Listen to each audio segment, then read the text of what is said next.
Sorry. What are you in the wrong side now, my friends? Vayikra.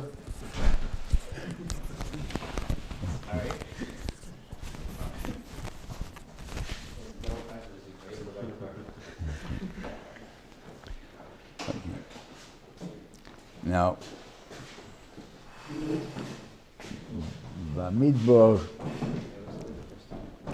is there's a klal. There used to be Yiddish. I don't remember, Tzel and Zay Mikabel, something like that. I don't remember the exact words, but the Bianca Femden Siddur says it clearly, count me Mikabel. Now, that's the klal. Bamidbar must be before Shavuos. Now, sometimes they'll have Nosei also. It's a rarity, but it happens. But Bamidbar is always before Shavuos. In other words, if you had they set up sometimes you have sedras that are togethers.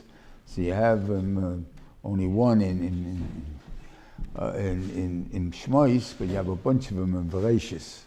I mean in Vayikra, and then in Bamidbar. So how do you know when to do these? Sometimes this one is together, sometimes these are together.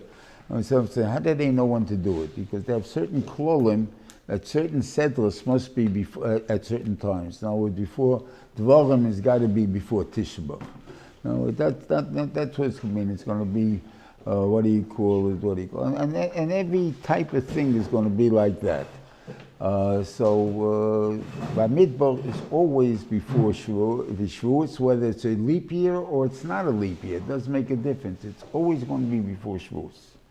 And the reason for that is that's the question. Why is it so important that Bamidbar should be before? What's counting got to do with Kabbalah Zater? So the Rosh Hashanah said that it is to tell you that all the people were counted. Moshe Rabbeinu was also counted. Aharon HaKohen was not counted. So just in case he has a kasha, it's only 20 to 60 and something like that.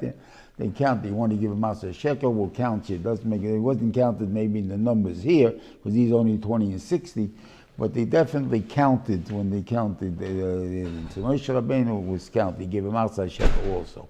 Aharon did not give a master shekel, and he's counted. And meaning that Moshe Rabbeinu is not me. No person can come to Moshe Rabbeinu. He's not Ben Nevi'im.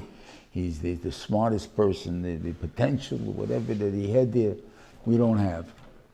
So how are you going to compare yourself to Moshe Rabbeinu? The Torah was not given only to Moshe Rabbeinu. It was given to every man in Klal Yisrael. It was given to every man that's able to understand.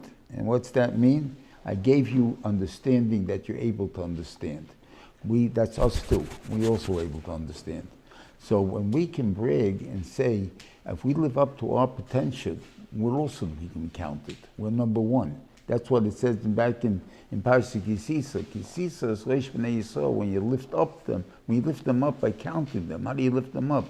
By giving them self-confidence. I gave it to you, the Torah. You too can be the Talmud Chacham.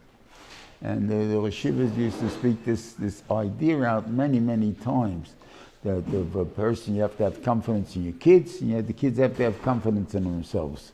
Otherwise, they're not going to accomplish anything.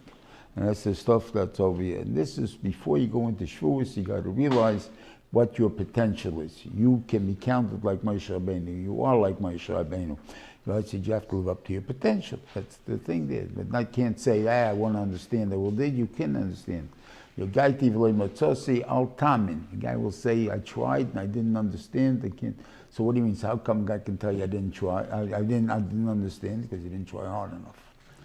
You have the Talmud of a Preda, which had to try 400 times before he understood.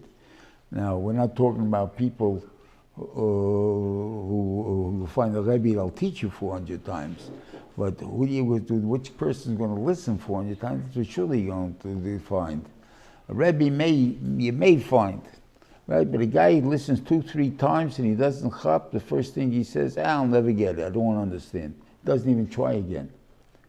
You'll tell it to him, he doesn't even pay attention. Doesn't make a difference. He has gave up on it. There's nothing to talk to him about.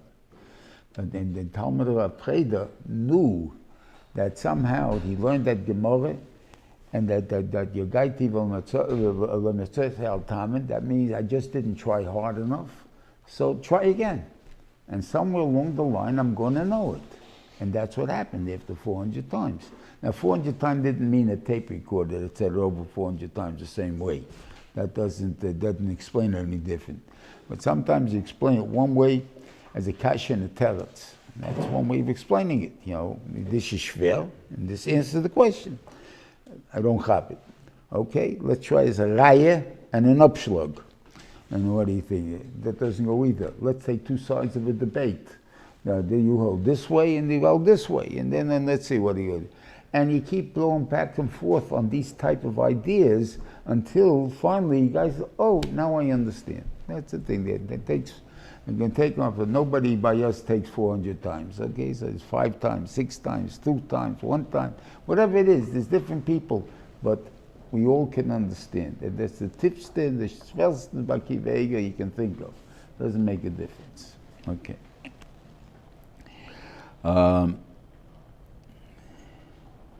Yeah, so here we're talking about, so we're starting with counting. So what's shot in the counting over here? So first of all, a little bit the shvel, it says over here, this thing is taking place when?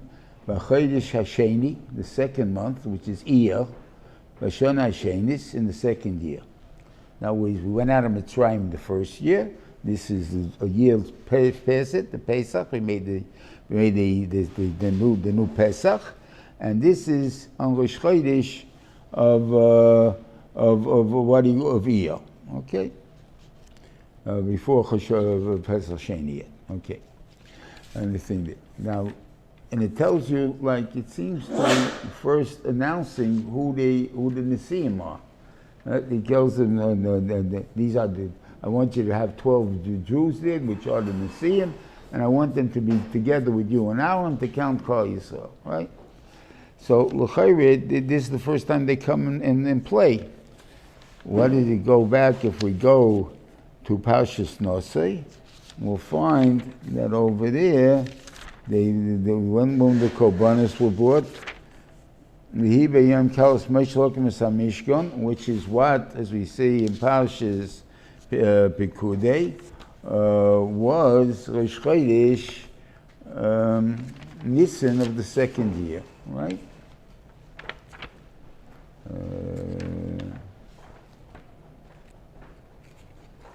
No, I'm sorry, I just had it. Yevahi b'chodesh rishon b'shon hashenish be'echad lachodesh hukam hamishkan. So it says that's a month earlier, right? And there, who brings the korbanos? The same 12 guys that we mentioned over here. So how come there they bring it? It seems to be they just got appointed, and over there you're counting them already. The first 12 twice. So Shiva said, over there we're talking about the acknowledged heads of Klal Yisrael and Nesiim, which comes by whatever it is, Siyata D'Shmaya, or Klal Yisrael knows, or whatever it is, what makes certain people that you're going to, that he's the Gadol Hador. How do you know he's the Gadol Hador? You give him a bechina. You have no idea, right? Except that somehow he accepts him as the Gadol Hador. Why? Because he answers. You like his answers. If you didn't like his answers, you wouldn't come to him again. So therefore, obviously, you like his answers. So that makes it Gadol Hador. Whatever it is, but it's a siyata d'shmaya that the Rebbeinu Shem puts into you, that this is the guy to go to. Okay, so good. So that existed by the Korbanos. They represent Klal Yisrael. They lead Klal Yisrael. There's no shayla. Over here, we're counting Klal Yisrael for a different reason. We want to know how to divide the land and who gets what. Now here, I don't like that piece of land. I don't like that. So we have to have the guys who are going to be responsible for it are going to have to be appointed by God. There's no other answer. So therefore, even after these, and these are going to die out, all of them, the new ones are going to get in Parshas,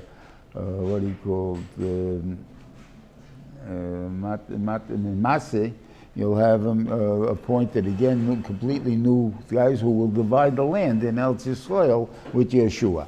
But at the time that because these guys originally, now they were tended to go in, and they go because according to the Yitzim Mitzrayim and the ones who Oilei Oretz.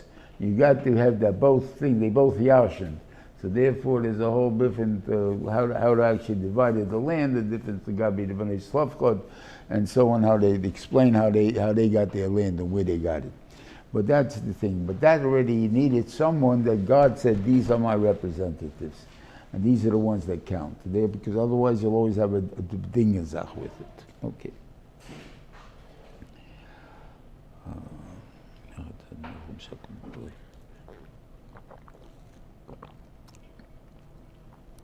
Now it goes down and he mentions all these people, and it goes down, Vayikach Moshe, where is the Lashon here?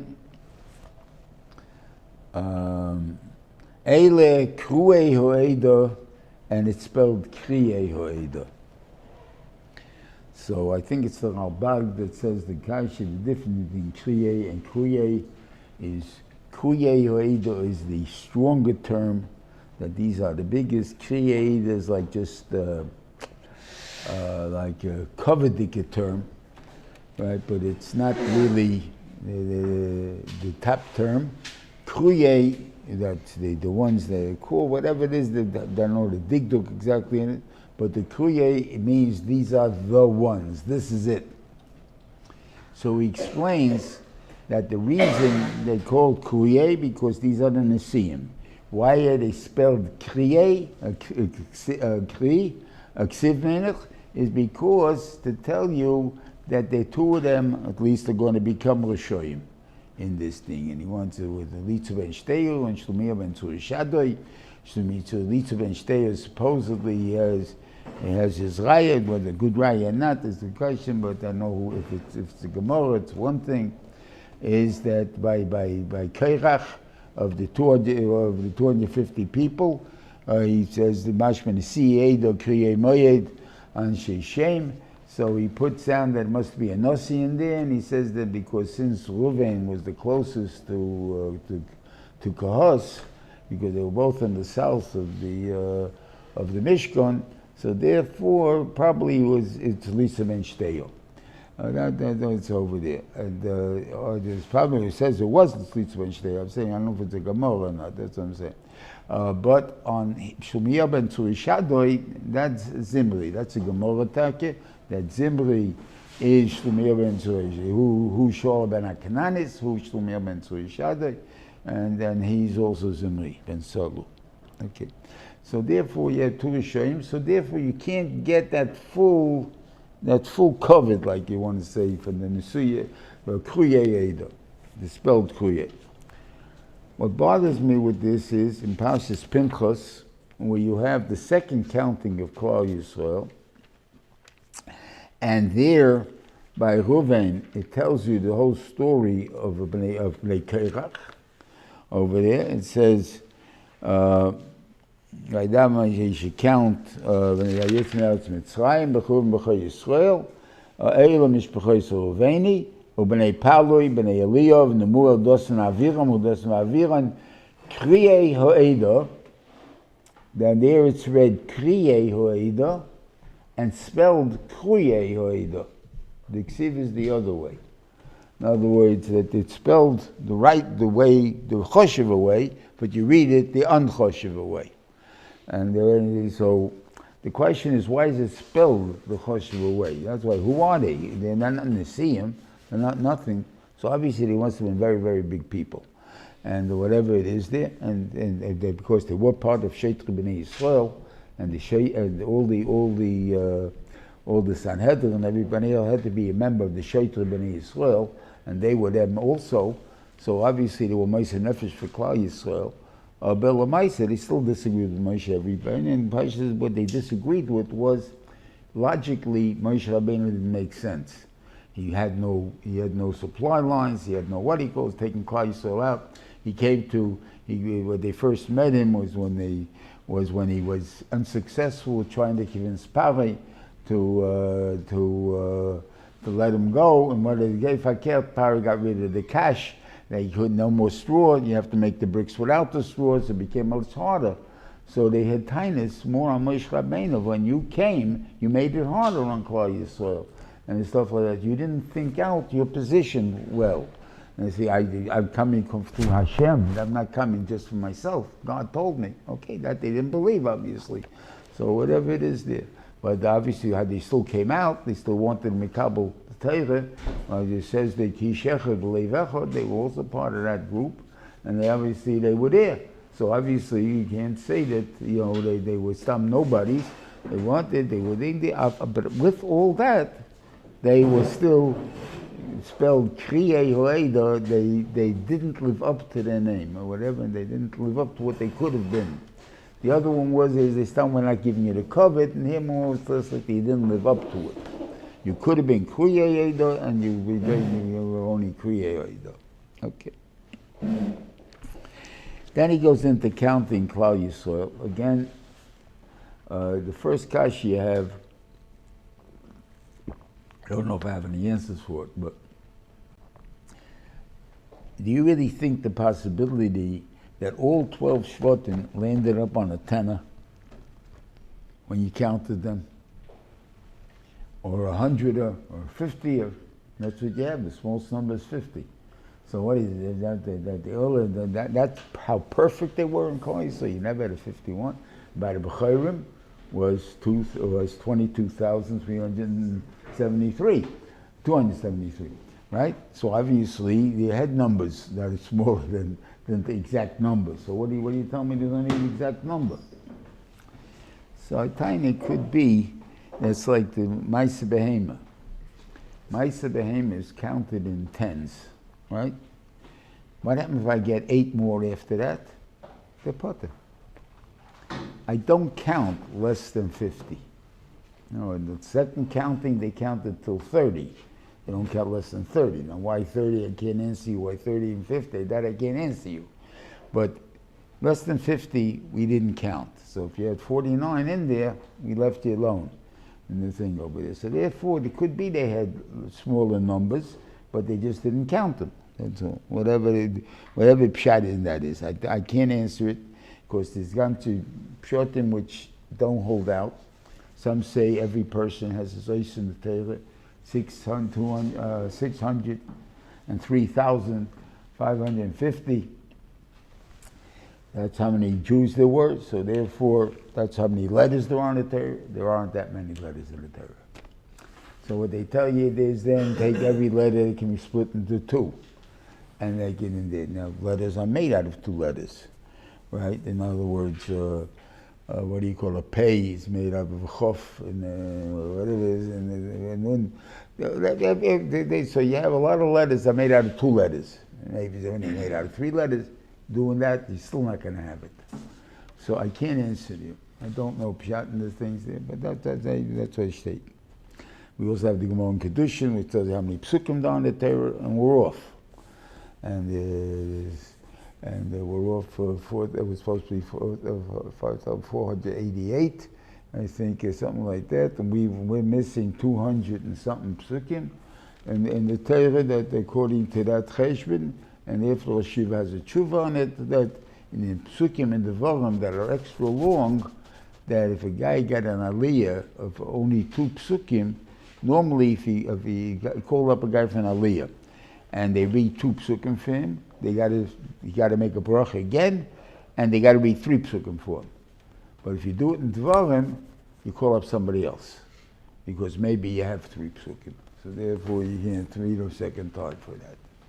So good, I'm saying, but that's a chuvin over there. That whatever you call it, for those few hundred psukim that we're missing. But it's not exact. Why we don't have it exact as it was and said there.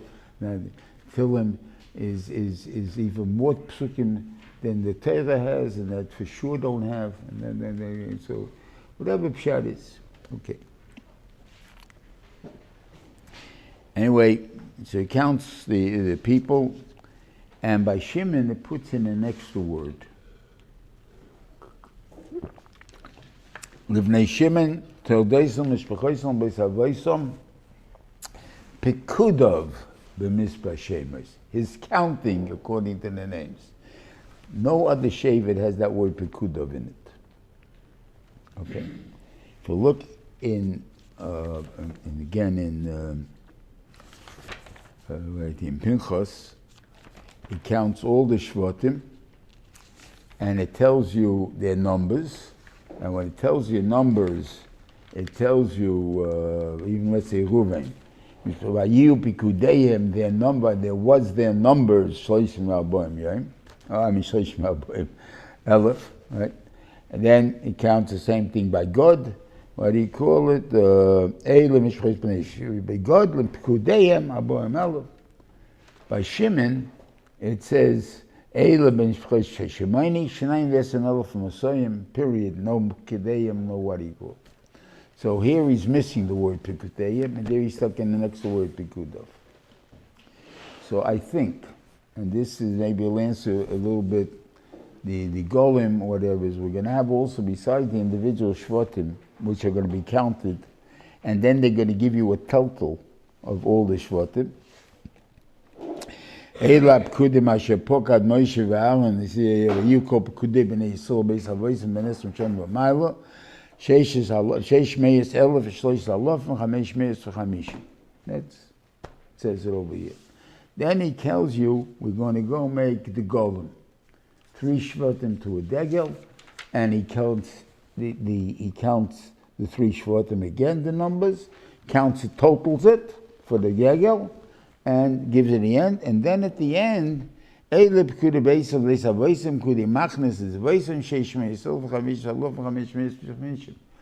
said it before. What do you think it changed? Changed the numbers by putting it into, whether it's coming in as 12 individual things, or I put in 4 3-block things and then add it up. It's going to be different. It's going to be the same thing. So what are you doing? So I don't know all the things, but I would think that Klal Yisrael is made up of 12 shvatim. Each shevet has a different tafkid, and not only a tafkid in ruchnius, which is the reason that the davenings are different, were different. That there were 12 different Shemoneh Esrei, and the machlekes between Sfard and Ashkenaz or whatever it is there, or Eretz HaMizrach, if they have different, is simply which one is more inclusive of all the 12 shvatim on the thing, but basically, we're trying to put an Shemoneh Esrei that helps for everyone to shave it. And the thing, that's what we're supposed to do. Okay, so each shevet we interact. Now let's understand the tachlisim of the shvatim. I can't tell you all of them. I don't know them all, but some we do know. Now with Shimon was Seforim and Melamdei Tinoikis. That was their job. Yisachar was the Yonim, or the guys learning Torah, Kalim Galite. Zvulun was supporters of Torah. Okay, another thing though. Yehuda is Malchus, right? There's only one Melech.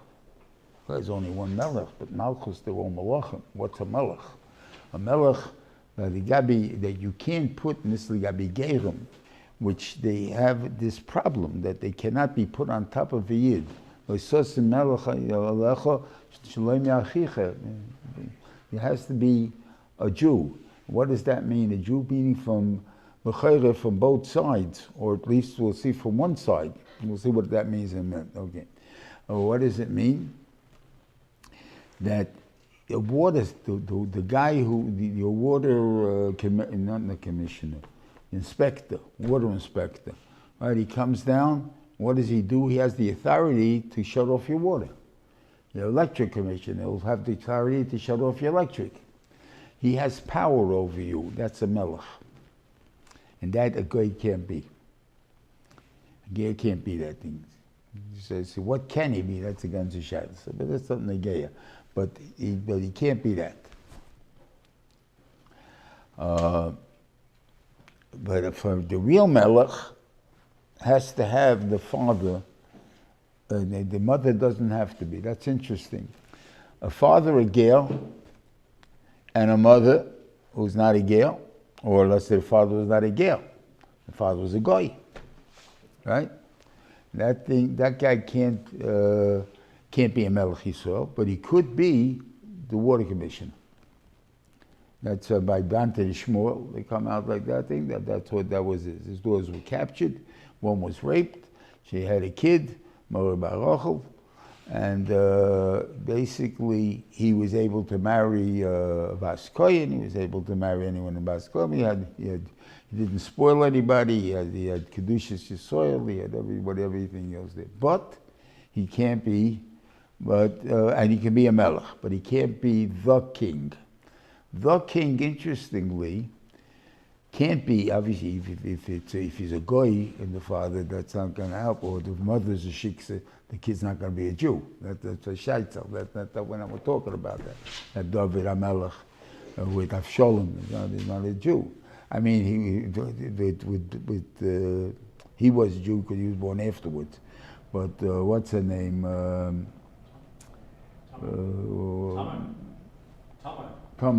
Tamar was born before from David HaMelech, so she was not a sister to Adonio. You could have married Adonio, or not Adonio, Amnon. She could have married Amnon. But the thing is there that she didn't because he didn't want her, whatever, he became called Shofcha. He hated her, but she was mutter to him because she was still dealing with Goyuris. She was a Yuris, and she doesn't have a klal of Kedusha of Loyave Psuadakya, Shofcha B'Kal Hashem, because she's not considered Kal Hashem. Gerim are not considered Kal Hashem. Okay, so that's the point that she would be mutter to him. That's what she thinks. So what do you call it? So he's the Melech. Melech, I would assume, in that we call the white collar workers, the CEOs, the guys who administrate everything. Okay, those are Malachim. And there's a lot of Shvatim for that. I guess Shifter of Yosef would be like that. When Yehuda, we said, maybe Reuven, so you have like 3 Shvatim, you have an awful lot of white collar workers. Okay. Then you have God, which is possibly the standing army. They were the soldiers of Klal Yisrael. The standing army, always. And then you had the last 3, the Shvatim of Zon, Osher, and Naphtali, that they could be the blue collar workers. I don't know, because once upon a time, and in the future, when we're coming to build our Beis HaMikdash, or if it comes down itself, we'll have to build whatever we have to build. Harabayas, whatever, we're not hiring the Arabs. They're not going to be the Bnei Yerushalayim. The Bnei Yerushalayim are going to be the embassy Yidden. We're going to go over there and build it like we're supposed to be. We're a self-contained Am that has everything in us that we don't need anybody else to do our work. The Shaila is which Shvatim do it, which Shvatim are more able to do these things. So the Shvatim on it, obviously, to have enough Malamdei Tanoikis and Seforim, Shimon, at this counting, is the 3rd largest Shevet. And it becomes the smallest by less than half of the people. That's a big drop in people. And the Klal Yisrael didn't change that much. There's 2,000 people only. So the kasha is, we don't have enough people anymore in Shimon. That's why it says Pikudov. His counting is the right counting now. These are fit with the rest of Klal Yisrael. He got enough Lamdei Tanekis, we got enough Seforim, we got enough everything that we need. The second time around, we don't have it. We can't even count with Kudeyim. Can't even say his numbers. It's not his numbers anymore. They're not the right numbers. So therefore, it's no good. We just give you a number without saying the number. Okay. And this goes through all the things. Sefer the Shvatim itself compared to each other, and the Machnes had a tachlis. Each Machnes had a different tachlis, and each, according to their Machne, had a different tachlis. And therefore, again, they have to fit with those things. Again, some kind of a fitting. This thing there. Okay. That would be the thing open there.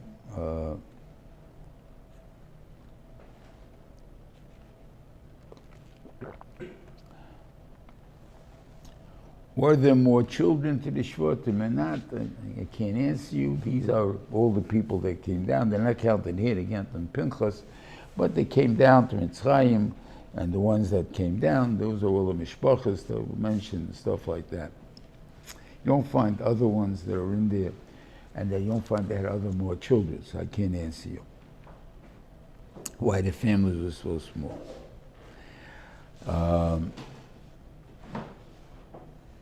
Now they're counting the people, they're counting God all the way up in the front, number 3, because when they're going to count the Shvatim, they're going to count God number 3. Except, why? Because they count according to the Machnas. So he's in part of Reuven, Shimon, and God. That was Machnas b'nei Reuven. That's very nice. The Shaila is, we always count Yehuda first, that's true. But when we're counting, when do we count Reuven first? Wherever we count Klal Yisrael as 12, wherever it is, Reuven will be presented Bechor Yisrael, Bechor Yaakov. When he counts the Shvatim anywhere, it's always going to be Reuven Bechor. He is the Bechor. He's not the Bechor. We took away everything from him.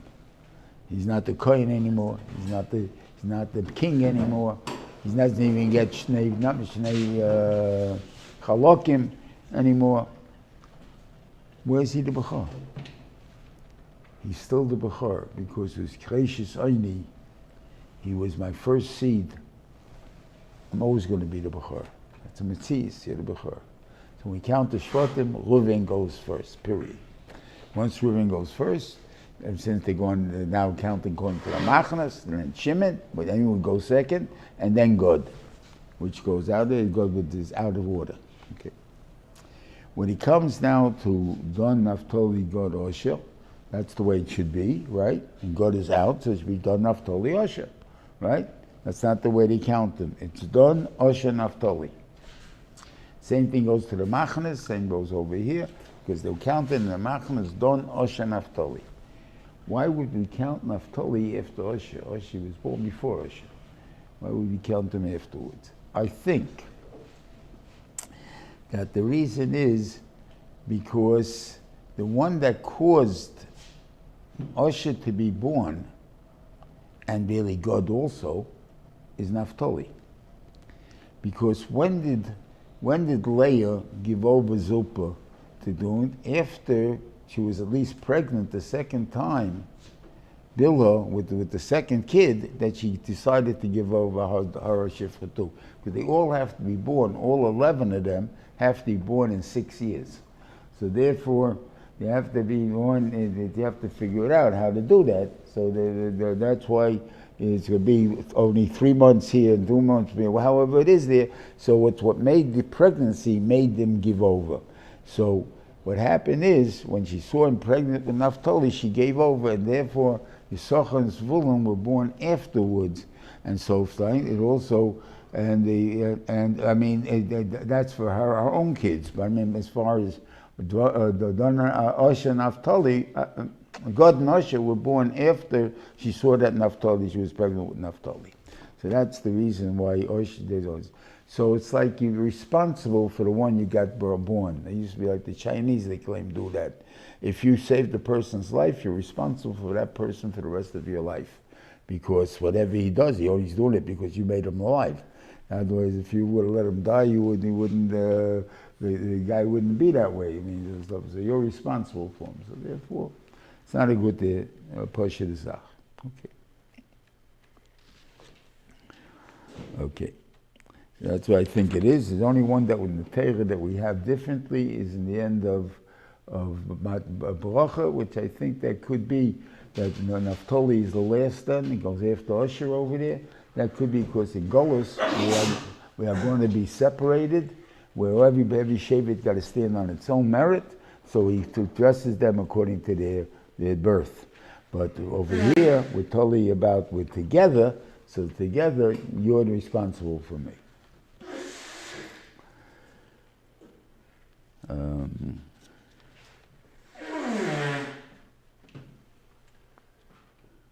Okay. Then he counts the Levium. Now the difference between the Levi being counted and Yisrael being counted. The Yisrael being counted is from 20 to 60. The Leviim are counted from a month, from birth. The reason I say from birth, not from a month old, which is, it says from a month in Shloshim Yom, because the reason for a month is only to make sure that you're about Kayoma. In other words, you make a Pidyon Ben to a month. You don't make a Pidyon Ben right away. Even though he's Chayiv, he's the Bechor right away. He's not a Bechor a month later, but you don't know if he's going to live. So therefore, when he's about Kayoma, that's when you pay him. That's when he's the Bechor. Okay, until then he's not a Bechor yet. Okay, so that is the point of it. But again, why did he count them? Because they're Ligia and Shomelech. They belong. They are God's personal legion. In other words, they do His work. They work for Him. Specifically, they have a mile. They counted from a month old. That's how they do it. Okay. And their job is to take care of the Mishkan and stuff and everything else. And that we'll talk also somewhere, I don't know if it's over here, that we'll have this thing. He counts them from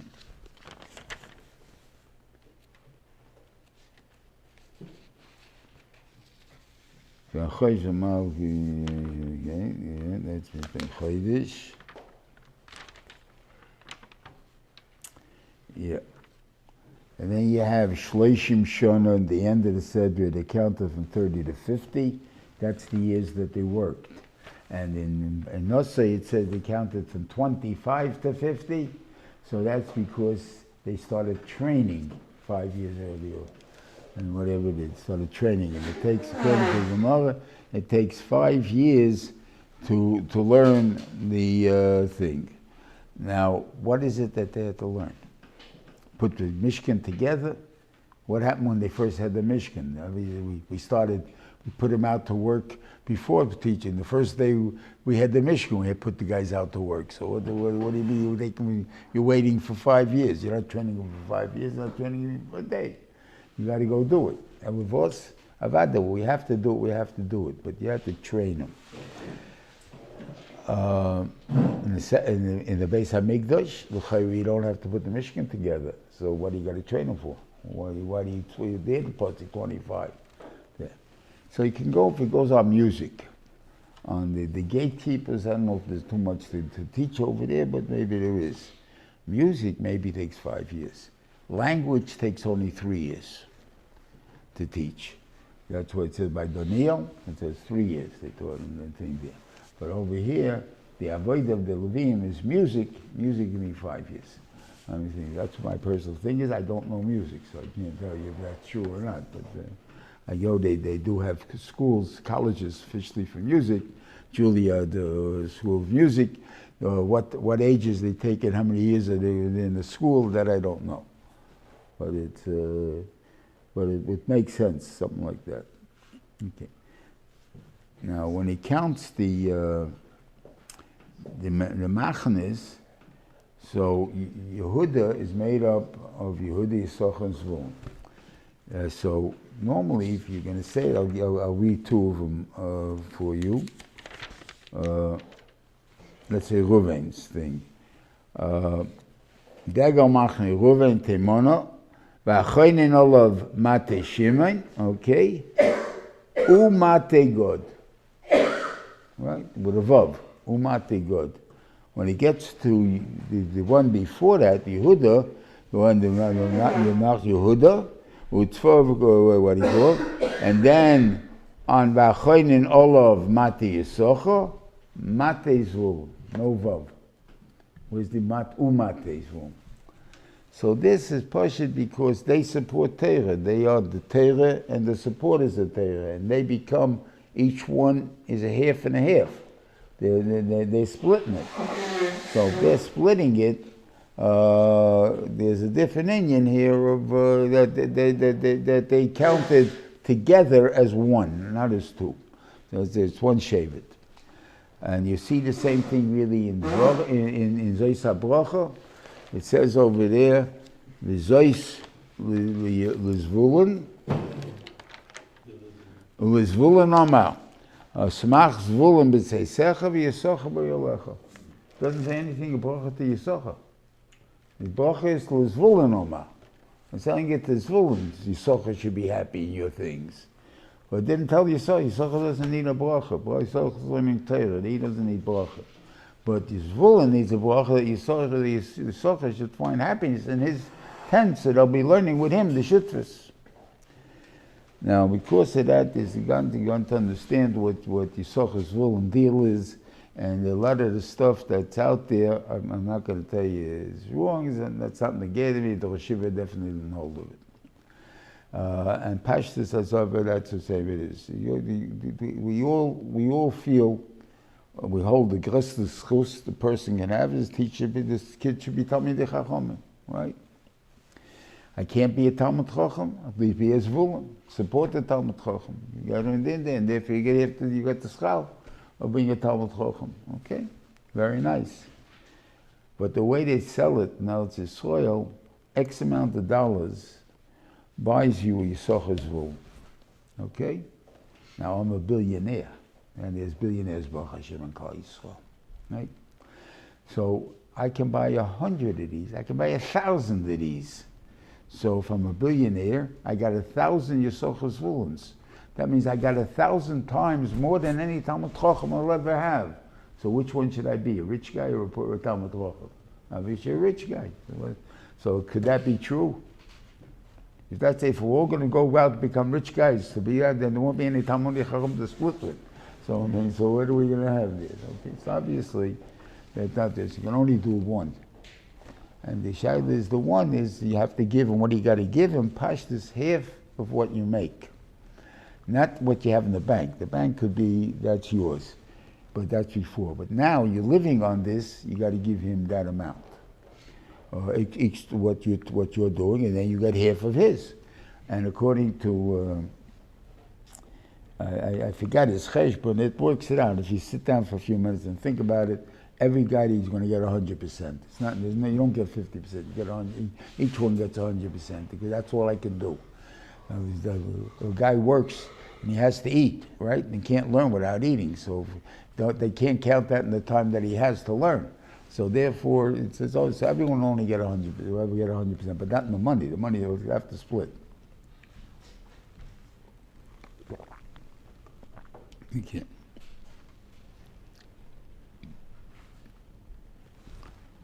Yep. Then it brings down the children of Eile tell us Aaron and Moshe being by Hashem, and they only talk about the kids of Aaron and not about Moshe. So they say,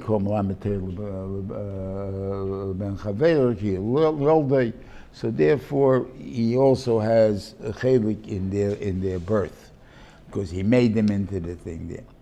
But it doesn't count his kids, because his kids are not the Kehanim, they're not the thing, but the Kehanim are still his kids. In other words, his kids are not his kids because they're Leviim, and we're talking about Kehanim here. Eilish Me'aron HaKoyanim, HaMishuchim, right? Eilish Me'aron tells Me'aron Moshe, told me Moshe Be'almi, Eilish Me'aron, because we're talking about the Kehanim. So that there's only 4, but they're also the Bnei Moshe. But the Leviim are not going to be the Bnei Aaron, they're going to be only Bnei Moshe. Okay. Then he told them also that I want you to exchange the Leviim for the Bechayim. Okay? ואני הנה לקחתי את הלווים את בני ישראל, תחת כל בכור פטר רחם בני ישראל, והיו לי הלווים. Why? כי לי כל בכור ביום הקייסי כל בכור בארץ מצרים, הקדש לי כל בכור בישראל, מיד מבהמה ליהיו, אני השם. I'm not talking about Rashi. Rashi definitely holds that way. I don't know if you hear the Rashi. Rashi is Maloischa. The Rashi is definitely before. Eichlin Zachis, Mitar Bnei Yisrael. Yeah, he's going to read your Rashi over here.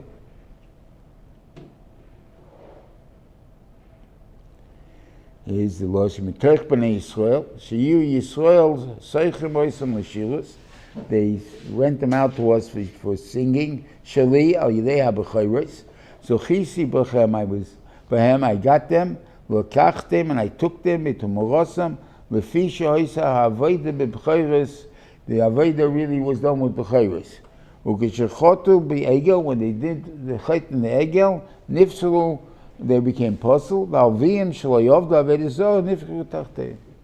They became instead of them. You're mixing up the b'chayrim. And it's not only Rashi. It is probably K'mat every Perish except the Rosh Yeshivas, that's all. And what he called, because I've been trained his way, I can't even think the other ways. I don't even know what it is there. It's a tshuva, he has it in one of the tshuvas, but he told me always that the Kedusha of Bechor Ha'im, and I brought the raya to this, it was only in Mitzrayim and only for pidyon.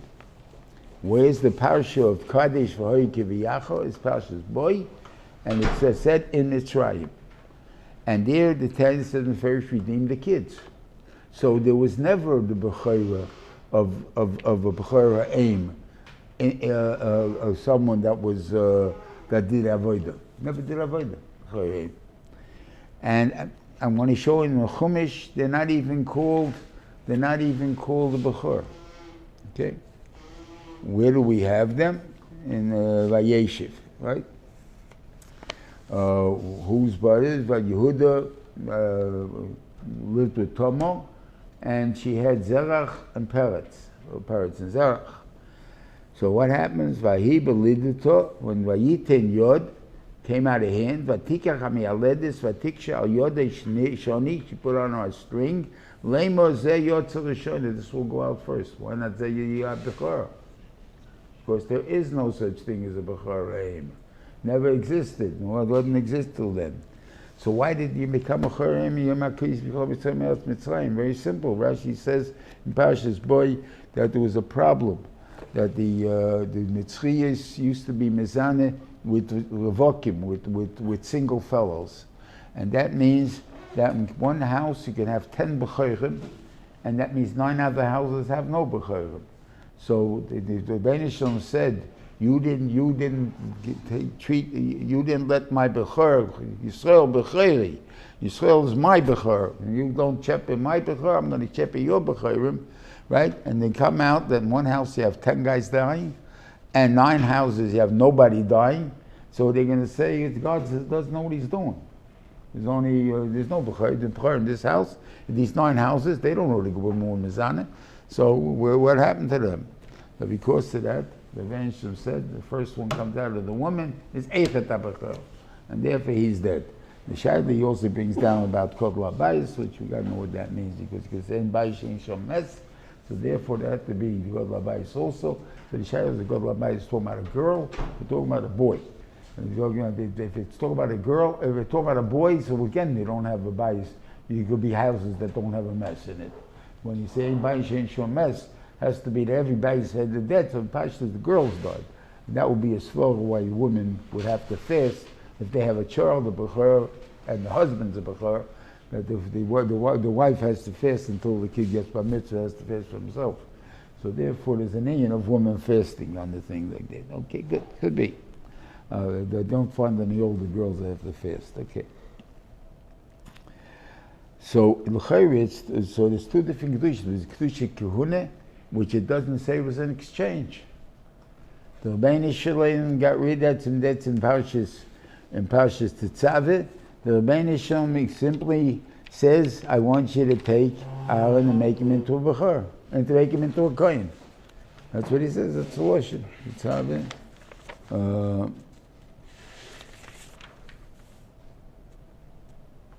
First thing was to light the menorah. That was even if he's be a Levi. Has nothing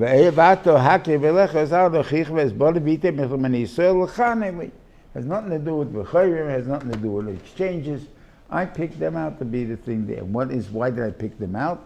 That we see from Parshas Shmos, that I picked them out because you failed. Moshe Rabbeinu was really the one that should have been. It says there that Aaron Achicha HaLevi is going to meet you. So he says, why does it say Aaron Achicha HaLevi? Rashi says, Because really you should have been the Kohen and he should have been the Levi. But now he's going to be the Kohen and you're going to be the Levi. So why is what did he lose over there? There's machlekes.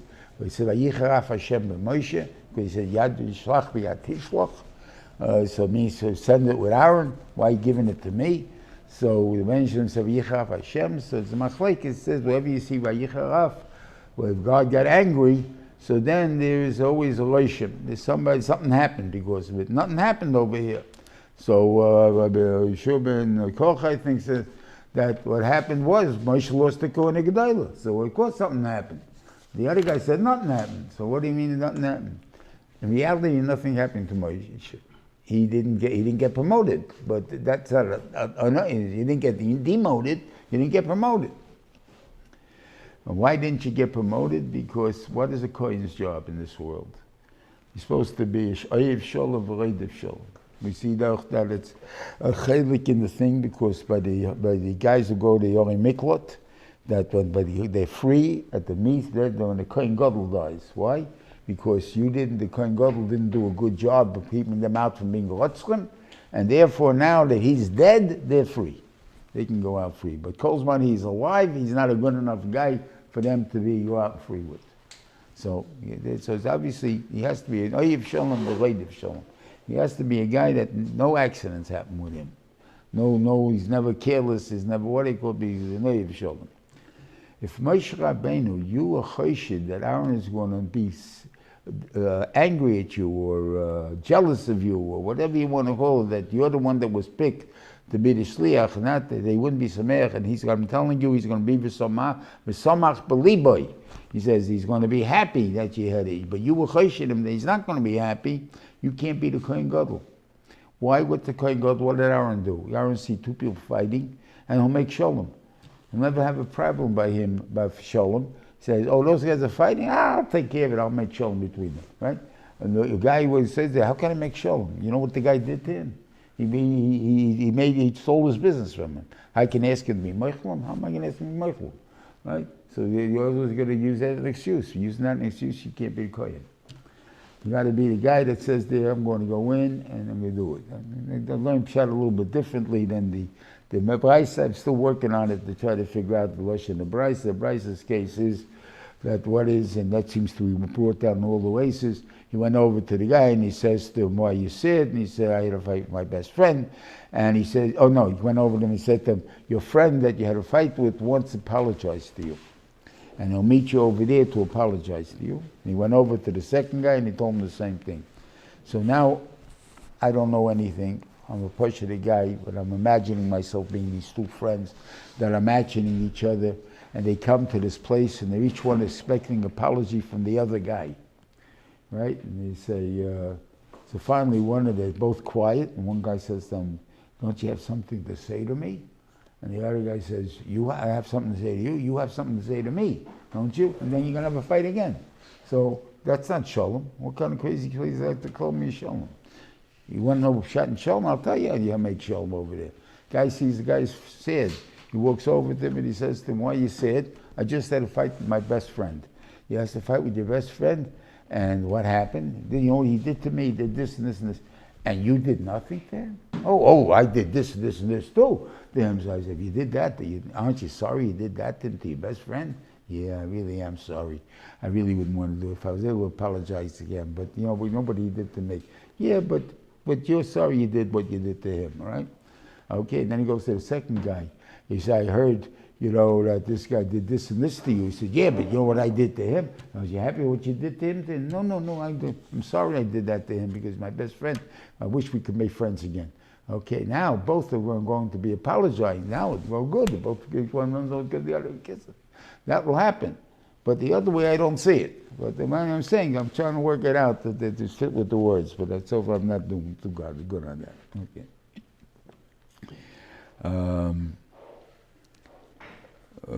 Equal. So that's what I'm saying. So that's a din of how to do kohen. But the Leviim, they are ones that had the assistant kedusha after the Maisa with Kairach, that he gave him over the Leviim called Korah of Yumos, So they said, okay, the Levim are going to help you. You guys are going to take in the thing there. The Levim are going to take over the other things. And the Yisraelim can't come in. And stuff like that. Now, I got to give you Kedusha. Where am I going to get Kedusha from you? I am Kedusha that was really a redeemable Kedusha. So instead of redeeming it on money, I'll redeem it on guys. And the godless of the Levim, this is good for Pidyon Rabban's speech, is that you want to put the guys up, is a regular person, you tell them, shtay gois. The Levim, so much shtay gois, that they made their Kedusha hereditary, coming from an unhereditary Kedusha. The Bechor is not a hereditary Kedusha.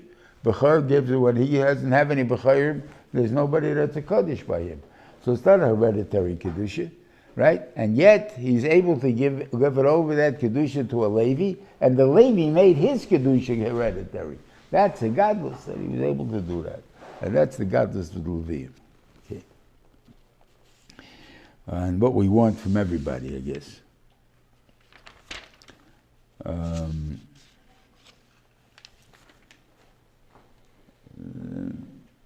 I'll just say over my Talmud's Torah, Gabi Fried's shtickle Torah on this. I said something I think was a lot better. I don't remember what I said. I can't think of it. No matter how much I'm getting it, I'm working on it. But by the kahos, we're talking about we don't want kahos to die. So it says why? V'chila Aharon ubana v'chas ha'kodesh, it's called klei ha'kodesh, b'nusei ha'machne, v'achri yivei b'nei kahos l'seis, v'lo yigu el ha'kodesh v'mesu. They shouldn't touch the kodesh themselves. The Levim can't touch anything of the articles of the Kedusha.